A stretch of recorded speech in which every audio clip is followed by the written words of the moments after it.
पाऊस सुरू झाला की संध्याकाळी असे गरमागरम चटपटीत काहीतरी खावेसे वाटते। मग नेहमी भजीच का, तर आज आपण कुरकुरीत चटपटीत अगदी घरच्याच साहित्यात बनणारा चना कोळी वडा कसा बनवायचा ते पाहूया।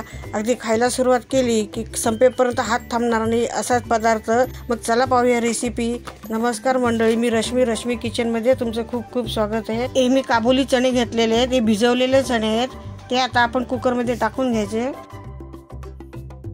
त्याच्यामध्ये थोडंसं मीठ आणि 1 चमचा तेल टाकून ह्याला आपण 2 शिट्ट्या मारून घ्यायच्यात कुकरला।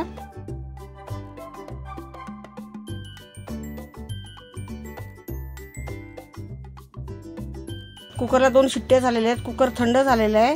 आता हे आपण हे चणे आता काढून घ्यायचे जाळीमध्ये, म्हणजे ह्याच्यातलं पाणी असतं ते संपूर्ण नितळून जाईल।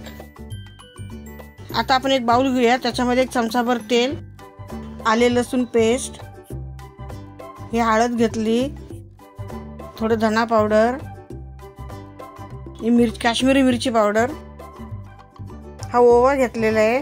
ओवा हातावर चोळून घ्यायचा म्हणजे पदार्थाला स्वाद चांगला लागतो। गरम मसाला, चाट मसाला आणि काळे मीठ घेतलेले आहे। हे सर्व साहित्य असं मिक्स करून घ्यायचं आणि त्याच्यामध्ये हे चणे आपण बॉईल केलेले चणे आहेत ते टाकून घ्यायचे। हे सगळं असं चमच्याने व्यवस्थित मिक्स करून घ्यायचं म्हणजे चण्याला तो मसाला चांगला व्यवस्थित लागतो।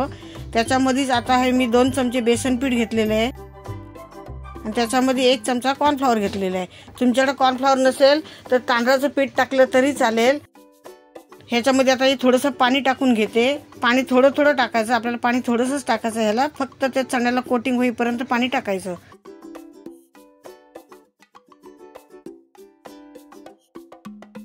हे आपल्या चण्याला आता व्यवस्थित कोटिंग झालेलं आहे।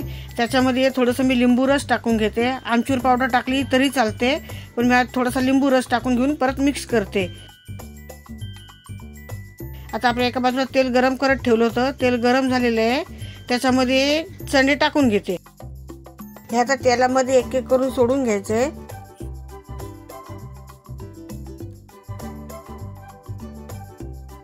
गॅस एकदम मंद ठेवायचा, मंद गॅसवर चांगले असे आलटी पलटी करून त्याने चांगले असे तळून घ्यायचे।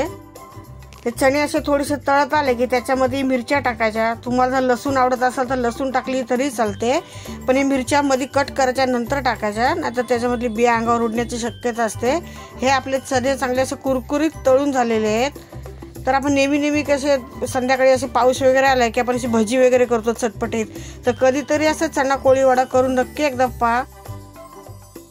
आज तुम्हाला मी दाखवते हे चणे असे किती कुरकुरीत झालेत, आधी वरून कुरकुरीत, आतून मधून थोडेसे नरम, असे खायला तर खूपच छान लागतात। पावसाळ्यामध्ये डिश नक्की एकदा ट्राय करा आणि कमेंटमध्ये सांगा। कुरकुरीत चणे, वरती कांदा, त्याच्यावरती लिंबू, असे चटपटीत बघितले की तोंडाला पाणी सुटले ना।